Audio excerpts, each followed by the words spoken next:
V-lock breakaway anchor installation in soil. For all V-lock installations, you must always heed the following safety precautions.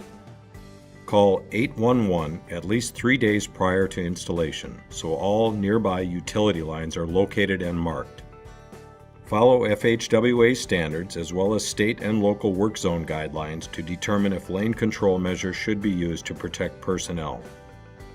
Use OSHA-approved safety gear, including gloves, protective eyewear, and steel-toed shoes. Be sure to check out our V-lock guideline video for full details on safety precautions, orientation, location, and alignment.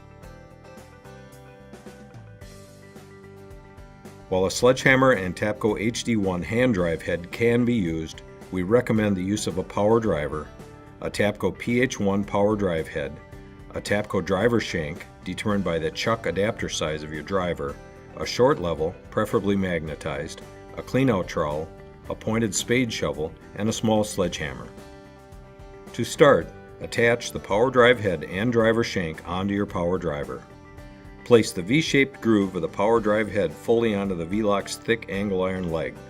For manual driving with a sledgehammer, place the V-shaped groove of the hand drive head fully onto the thick angle iron leg. Dig a notch in the soil where you want to install the V-lock. This will reduce the soil that ends up in the socket after driving, saving you time. Place the V-lock anchor leg in the notch. Tilt the assembly up to a vertical position, orienting the socket properly.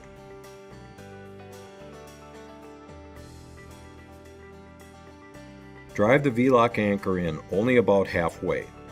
Using the level, check for plumb in both directions on the stub or thick leg angle, adjusting if necessary.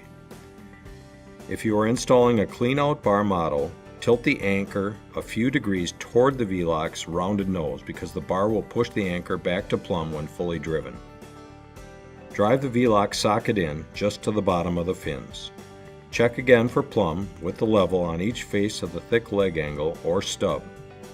Replumb if needed, then drive in the anchor until the top of the V-lock is flush or slightly below the soil surface. Use the cleanout trowel to remove material inside the socket to a depth of at least 7 inches. Insert your post or support into the V-lock socket. Abut it to the thick leg angle.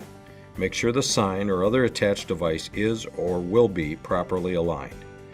Making sure its extractor hole is nearest the top, insert the V-lock wedge into the socket at a slight angle. Hammer the wedge in with a small sledge until it is flush with the top of the V-lock.